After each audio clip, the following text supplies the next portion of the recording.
Olá pessoal, hoje nós vamos abordar o tema aqui, declaração de óbito. É um tema muito relevante, muito presente na nossa assistência hospitalar e agora, infelizmente, né, em virtude da pandemia da Covid-19, ela voltou à tona porque, por motivos óbvios, a gente teve um aumento expressivo do número de óbitos no Brasil. E as declarações de óbito, infelizmente, se tornaram bastante frequentes nas unidades de terapia intensiva. Então, o atestado de óbito, né, atestar o óbito é o processo onde a gente vai constatar que o indivíduo faleceu, né? E para isso a gente vai preencher um documento, que é a declaração de óbito. A declaração de óbito ela tem uma finalidade jurídica e uma finalidade estatística. A gente foca quase sempre na finalidade jurídica. Toda vez que a gente está preenchendo aqui uma declaração de óbito, a gente está muito frequentemente pensando nas consequências jurídicas daquelas informações que a gente está ali anotando. Mas a gente tem que lembrar que existe uma outra finalidade também bastante importante na confecção da declaração de óbito, que é a finalidade estatística. É a partir dessa declaração de óbito que a gente vai poder gerar informações muito importantes, muito valiosas para a tomada de decisão em saúde pública. Então, dentro do escopo jurídico, é a partir da declaração de óbito que o cartório vai poder emitir a certidão de óbito. E a partir daí, todas as providências legais relacionadas ao falecido serão tomadas, desde a autorização para o sepultamento até mesmo outras providências relacionadas a aspectos bancários, jurídicos, CPF, enfim. Então, tudo parte da declaração de óbito. E a declaração de óbito, ela então veio dentro de um processo de padronização mundial. A declaração de óbito brasileira foi modificada ainda no século passado para um documento em que atendesse às necessidades mundiais determinadas pela Organização Mundial de Saúde. Então, a finalidade, além da jurídica, é a finalidade estatística. E somente a partir dessa padronização mundial é que a gente pôde, então, comparar, né, os dados de mortalidade entre as regiões, entre os países e entre os continentes, de maneira que isso se tornou mais fácil de ser realizado. E a gente costuma, é muito comum entre os médicos, durante as apresentações, durante os estudos, nas aulas, nos cursos, a gente reclamar que as estatísticas no Brasil sobre doenças, sobre mortalidades, elas são muito falhas. De fato, elas são muito falhas, mas uma das grandes ferramentas que a gente tem para produzir estatística no Brasil é justamente a declaração de óbito, as estatísticas sobre mortalidade. E essa estatística, ela está nas mãos do médico que preenche a declaração de óbito. Então, a gente tem que entender que boa parte dessa crítica que a gente faz para as estatísticas falhas no Brasil, ela deve ser, então, uma autocrítica, né? Quando a gente estiver preenchendo a declaração de óbito, a gente tem que perceber essa importância, né, de se preencher esse documento adequadamente, de maneira que a gente possa ter como retorno informações fidedignas relacionadas à mortalidade. E vários estudos têm demonstrado diversas falhas no preenchimento da declaração de óbito. Mas esse estudo, publicado na revista da Associação Médica Brasileira, constatou que até 70% das declarações de óbito contêm erros justamente no campo que é o mais importante de todos, talvez, que é o campo das causas de óbito. Então, a gente tem é um campo vasto, com grandes oportunidades de melhoria, e o que essa aula aqui pretende é trazer um pouquinho mais de conhecimento à luz do que já existe, né, na legislação e nas orientações dos manuais de preenchimento e declaração de óbito, de maneira que a gente possa reduzir essa incidência tão grande por erros. É importante citar que a responsabilidade pelo preenchimento da declaração de óbito é do médico. Então, isso não deve ser delegado a nenhum outro profissional. É o médico responsável por todas as informações contidas na declaração de óbito. Então, se o médico que assina a DO, ele é o responsável por todos os dados, ele é também penalizado na situação em que ele forneça uma declaração de óbito que não corresponde à verdade. Então, o Código Penal já tipifica isso como um crime contra a fé pública. Então, é muito sério preencher um documento como uma declaração de óbito, a gente tem que tomar muito cuidado e a gente não deve transferir essa responsabilidade para outras pessoas. Ou, se a gente precisar do auxílio de alguém para preencher parcialmente a declaração de óbito, que esse preenchimento seja feito antes da nossa assinatura, para que a gente possa conferir os dados que ali estão antes de assinar. Tá? Assinar uma DO parcialmente preenchida é assinar um documento em branco. E isso é extremamente perigoso e é crime. Então, uma das principais dúvidas relacionadas ao preenchimento da declaração de óbito, ela está relacionada ao tipo de causa do óbito, né? Então, quando o indivíduo morre por causas chamadas naturais, a obrigatoriedade do preenchimento do atestado de óbito é do médico assistente. E esse não pode se negar a preencher a declaração de óbito, salvo na situação em que ele desconfie de que a morte do seu paciente não tenha sido por causa natural. Aí ele pode sugerir que seja feita uma necrópsia. Mas, nas causas em que o óbito ocorreu por causas externas, nas situações em que o óbito ocorreu por causas externas, então o médico responsável por preencher essa declaração de óbito é o médico legista. Então, causas naturais, o médico assistente ou o substituto. Quem são os substitutos?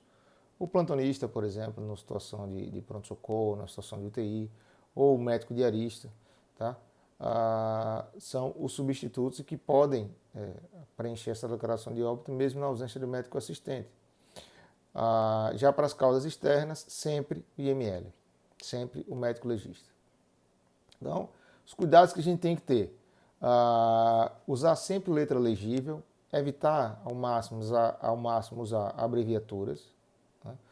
A identificação desse paciente deve ser feita por um documento oficial. É importante que você peça o documento ou uma cópia do documento para que você preencha a identificação do paciente de forma correta, tá? Evitando trocar nomes, preencher nomes com grafia inadequada, diferente do que está presente ali no documento oficial. Evite delegar preenchimento da DO ou de parte da declaração de óbito para terceiros, se isso precisar ser feito. Por exemplo, numa situação em que você não consegue o endereço da vítima, você pede que a assistente social tente localizar isso. Você pode pedir que ela preencha e só depois assinar. Tá? Preencha todos os campos ou certifique-se que todos os campos estão devidamente preenchidos antes de assinar. Isso são cuidados básicos, elementares, para que você evite problemas nesse preenchimento da declaração de óbito. Quando a gente preenche a declaração de óbito, qual é o destino dela? Né? A declaração ela tem 3 vias. Né? São vias com autocarbonadas, e a primeira via, que é a via branca, é a via em que a gente vai preencher e ele vai ficar no estabelecimento de saúde. No caso aqui, ele vai ficar no hospital até que a Secretaria de Saúde recolha essa via. A segunda via, a via amarela, é a via que vai ser entregue à família. A família vai, de posse dessa via, buscar o cartório para o registro desse óbito e emissão da certidão de óbito. E a terceira via, que é a via rosa, ela vai ficar no hospital junto ao prontuário do paciente. Então, primeira via branca, fica temporário no hospital até que a Secretaria de Saúde recolha. A segunda via, que é a amarela, será entregue à família para providências cartoriais. E a terceira via, que é a via rosa, é a via que vai ficar no prontuário do paciente, anexada ao prontuário e arquivada no hospital. E depois que essa declaração de óbito ela é emitida e segue o seu destino, né? Qual é o caminho dela então, né? Cada declaração de óbito gera uma informação. Essas informações elas são soltas e para isso a Secretaria de Saúde dispõe de profissionais treinados, tá, em transformar essas informações. São os chamados codificadores. Então os codificadores eles pegam todas aquelas informações que estão contidas ali nas declarações de óbitos individualmente, tá, e vão organizar as informações de maneira a codificar uma informação que seja útil. Tá? Então, eles, através de padronização das causas do óbito, da padronização e do uso de códigos, que são os códigos CID, desculpe, atualmente o CID-10. Então, através da classificação dos tempos, né, da sequência correta do óbito e do preenchimento do CID, é que esse codificador vai transformar aquela informação vaga que está lá no atestado de óbito em uma informação que tem um valor epidemiológico, estatístico para o gestor. E aí, uma vez codificada a informação, o gestor pode, a partir daí, então, tomar decisões baseadas em dados mais concretos, mais organizados, né? Mais facilmente interpretáveis. Então, vejam, no preenchimento da declaração de óbito, o campo destinado ao CID ele não deve ser preenchido pelo médico que assina a DO. Esse campo é destinado para profissionais treinados para isso, que são chamados codificadores. Então, vamos conhecer agora o documento propriamente dito, né? Ele tem 9 blocos. Tá? O primeiro bloco é o bloco da identificação. O segundo bloco é o bloco da residência, endereço do falecido, no caso de menores, o endereço da mãe. Depois o bloco do local do óbito. Em seguida, um bloco específico para óbitos fetais ou óbitos em crianças menores de 1 ano. O terceiro, e que talvez seja o mais importante do ponto de vista estatístico, seja o campo da identificação das causas do óbito. Depois o campo de identificação dos médicos, do médico que assina a declaração.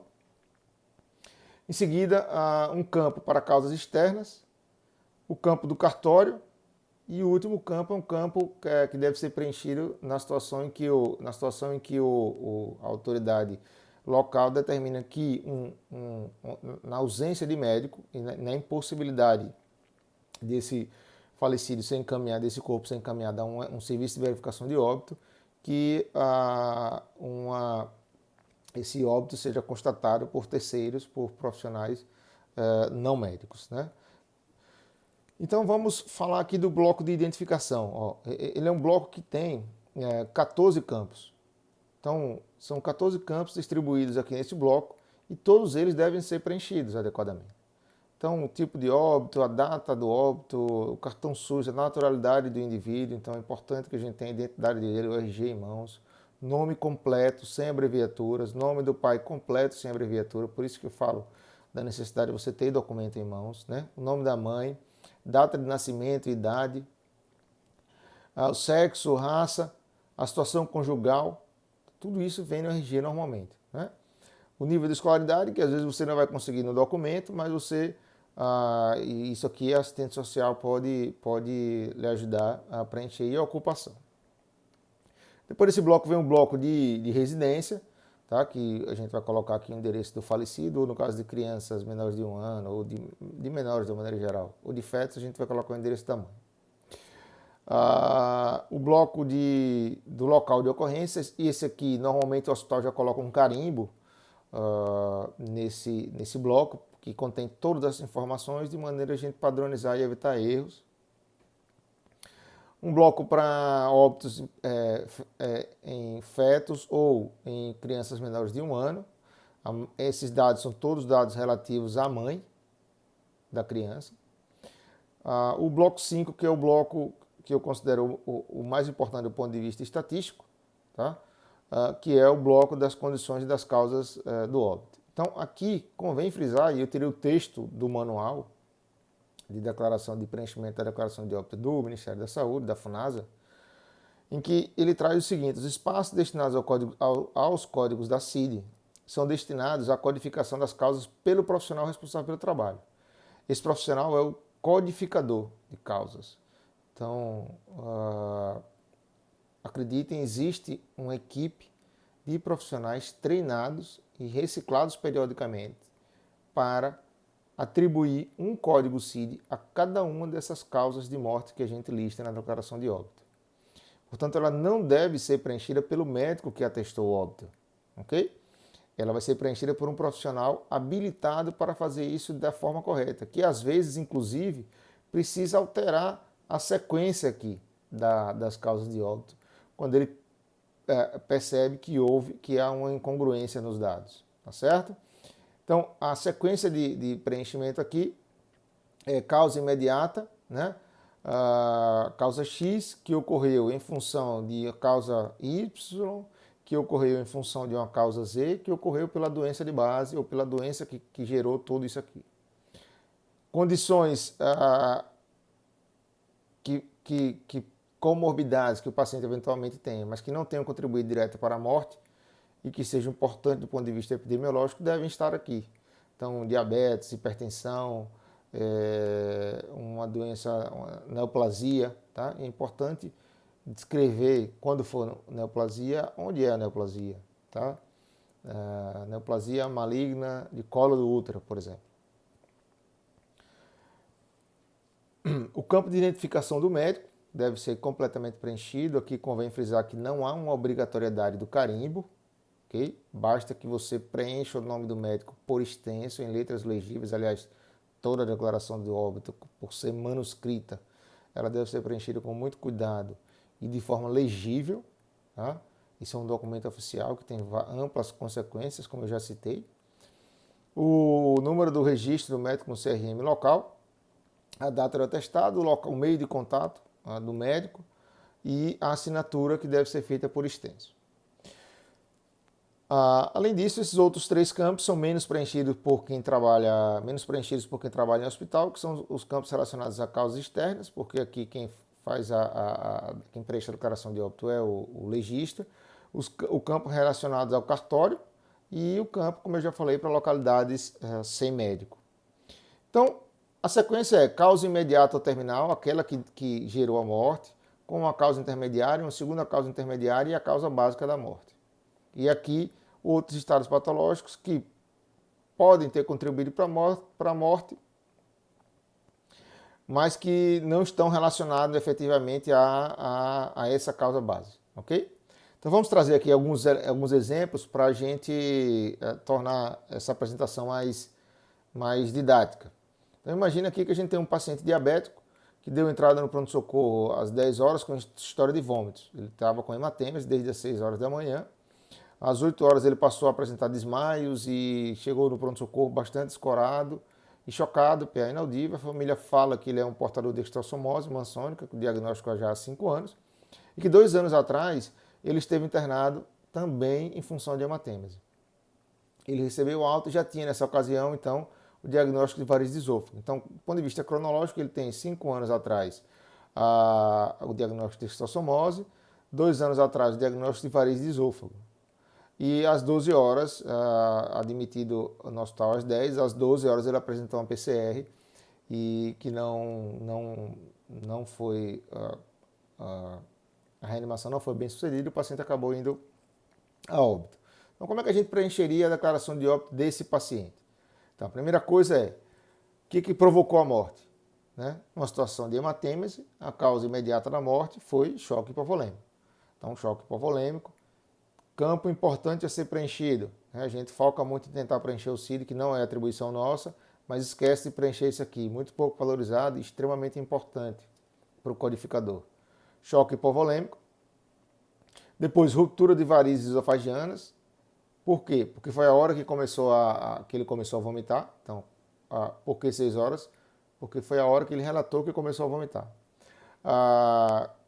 Na vigência de hipertensão portal não estava citado lá no caso clínico, mas é óbvio que alguém que tem estrossomose maçônica e tem varize esofágica tem hipertensão portal.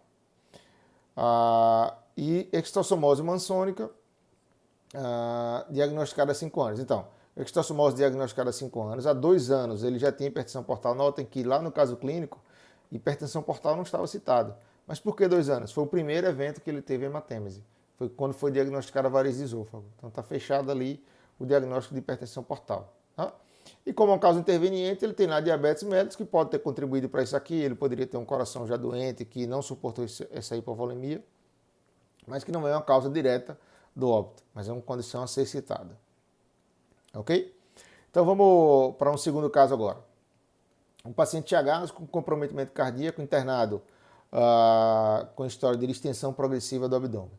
Há 2 dias ele vem apresentando fraqueza, febre alta, não suporta que lhe toque o abdômen. Sem evacuar 3 dias, ele tem o diagnóstico colonoscópico de megacólon chagásico já há 5 anos. Então, é um paciente que tem megacolo e que está internando por um abdômen agudo. Na visita médica das 8 horas da manhã, o paciente já estava bastante sudoreico, apresentava pressão sistólica de 20, ou seja, ele já estava com sinais de choque.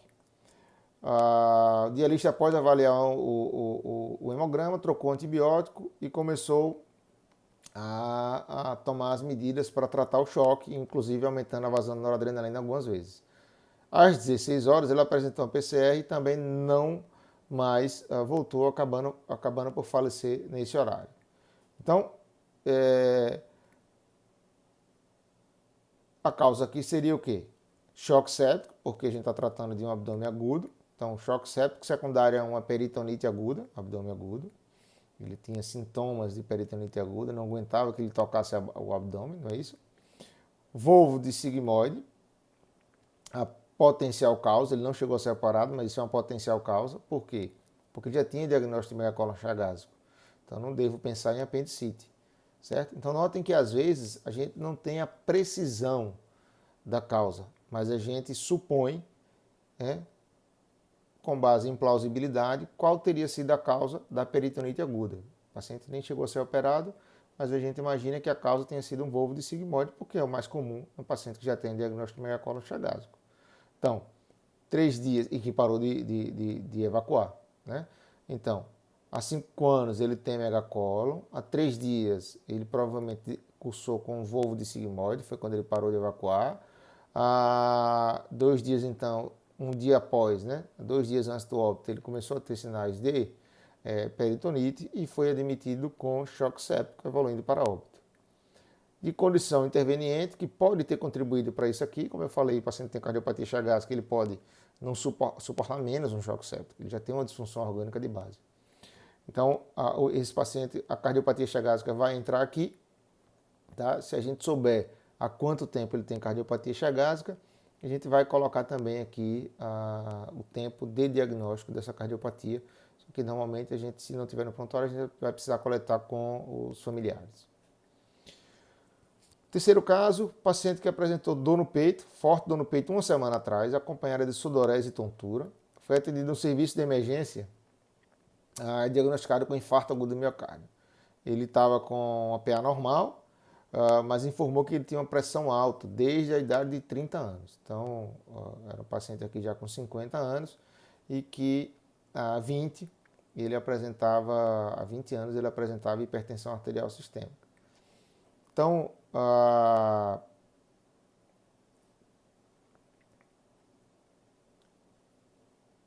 ele nunca seguiu o tratamento adequadamente e nesse dia não passou bem, com mal-estar e às vezes dor no peito. Há mais ou menos 30 minutos ele sentiu dores fortes de palpitação e o médico constatou que ele teve uma arritmia cardíaca. Antes mesmo que ele conseguisse rodar um eletro, o paciente acabou falecendo. O atestado de óbito então veio assim: causa do óbito, parada cardíaca, em consequência de nada mais.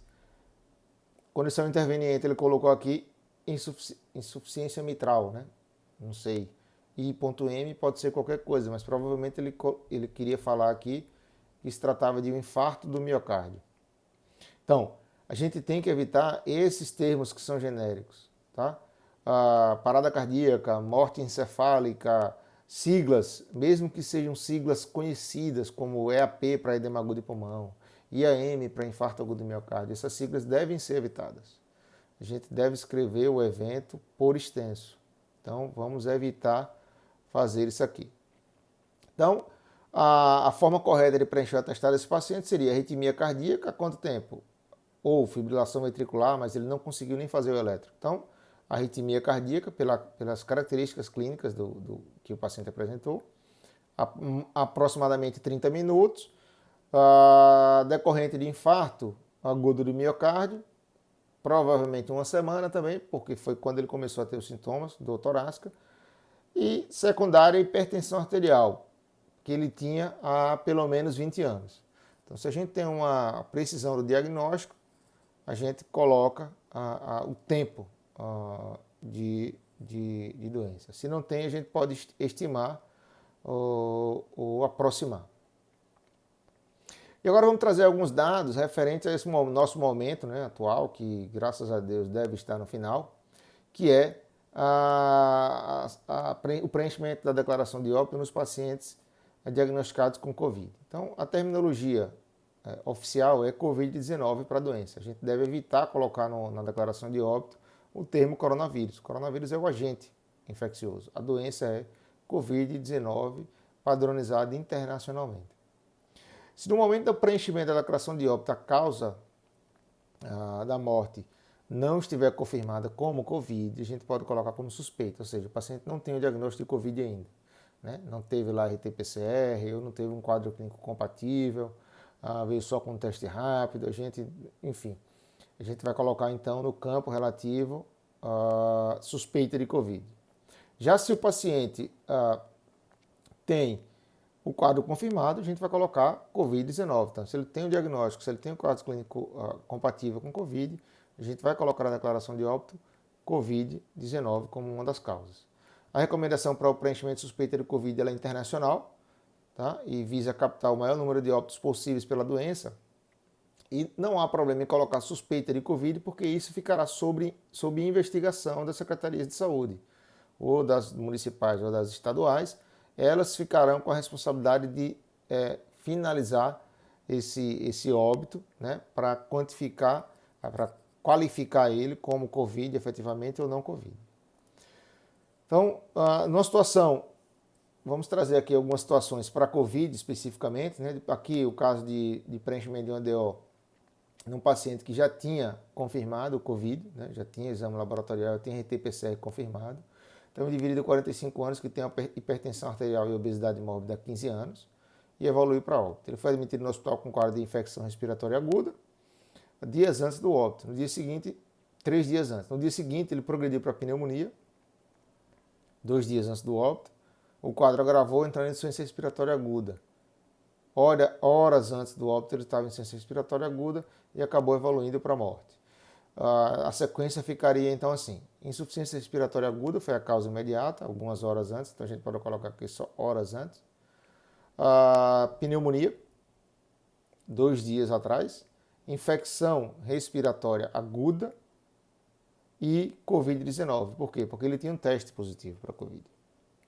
Como causas que contribuíram, mas que não são, como doenças que podem ter contribuído, mas que não são efetivamente responsáveis por essa sequência de eventos, a gente tem hipertensão arterial e obesidade.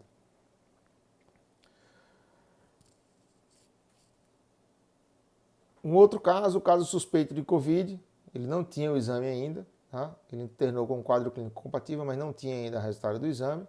Relatou um quadro febril há 15 dias, com controle da febre em domicílio, e foi admitido com um quadro de insuficiência respiratória aguda, 9 dias antes de morrer. O quadro se agravou, evoluindo para síndrome respiratória aguda grave 2 dias após a admissão. Os familiares relataram que a falecida era portadora de diabetes tipo 2, há 15 anos, e que teve contato com o paciente Covid. Houve coleta de material para o exame laboratorial, porém o acesso ao resultado o resultado não tinha sido liberado até o momento da emissão da declaração de óbito. Então, nessa situação, por mais que ela tenha tido uma síndrome respiratória aguda grave, com insuficiência respiratória aguda, se eu não tenho um exame confirmatório, eu classificaria esse óbito aqui, essa causa, como suspeita de Covid,